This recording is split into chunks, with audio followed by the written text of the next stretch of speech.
2024. It felt like the political world was holding its breath. Could he? Would he? Donald Trump, the 45th president, teased a comeback. He'd spent 4 years out of the White House, but his Twitter fingers never quite left the political pie. And what a comeback it was.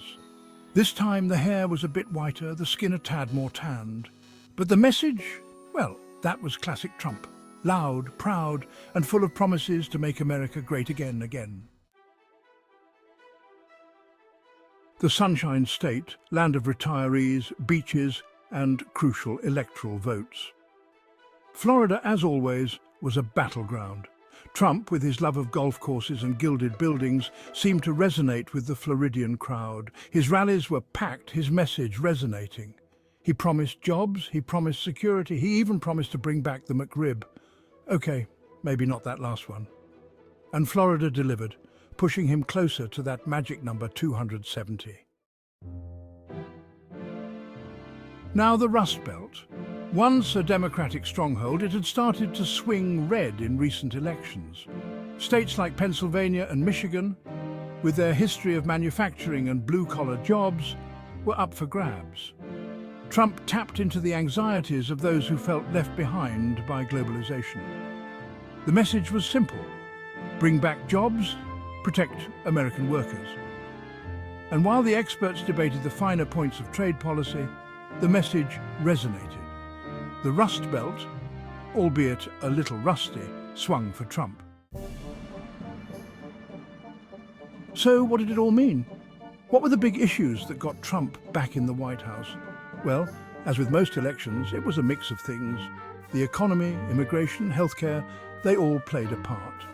But perhaps more than any specific policy, it was a feeling that things weren't working, that the system was rigged, that someone needed to shake things up. And who better to shake things up than a man who built a career on shaking things up? The economy. Always a big one, especially after the roller coaster ride of the past few years. We've seen unprecedented highs and devastating lows, leaving many to wonder about the best course of action. Should we spend to stimulate growth or save to safeguard against future downturns? Trump, in his own words, was a businessman, not a politician.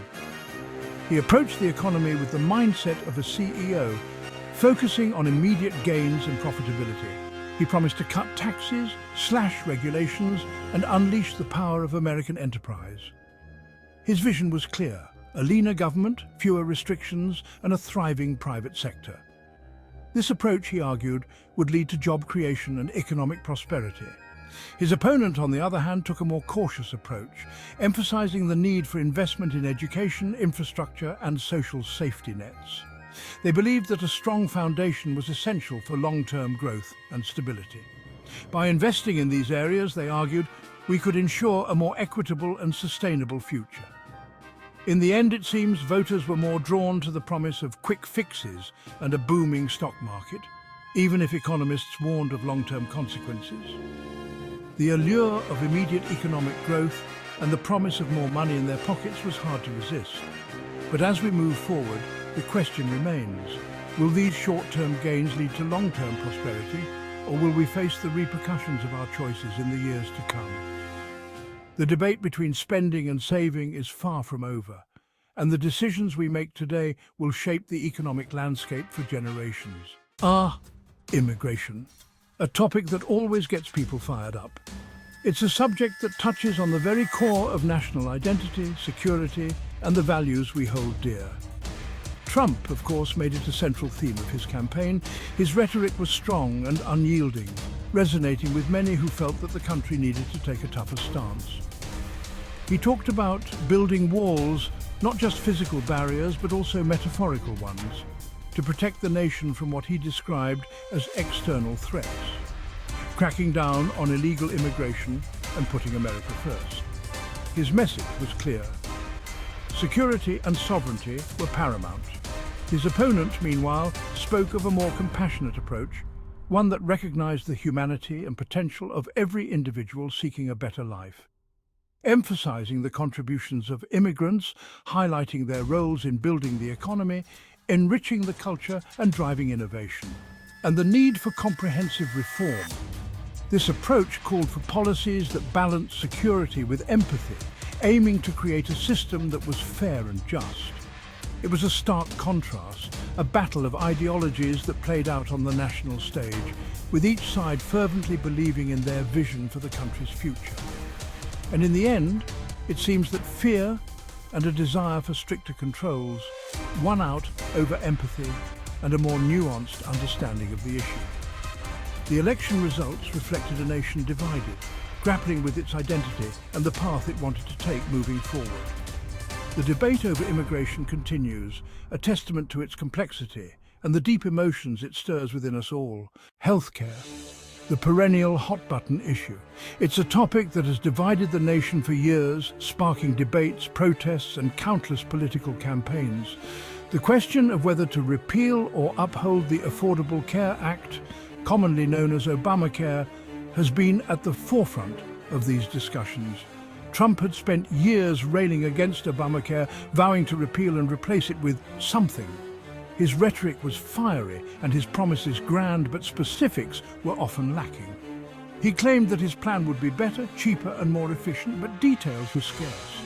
What that something was remained a bit of a mystery, but that didn't seem to matter to his supporters. They were energized by his bold promises and his willingness to take on the establishment.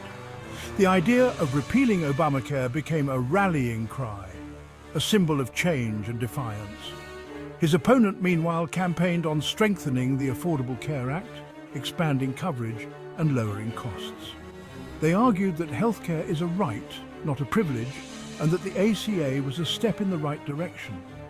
Their plan included measures to reduce prescription drug prices, protect people with pre-existing conditions, and expand Medicaid. It was a complex issue, with no easy answers, and in the end, it seems that many voters simply went with the candidate they felt would shake things up, regardless of the potential consequences.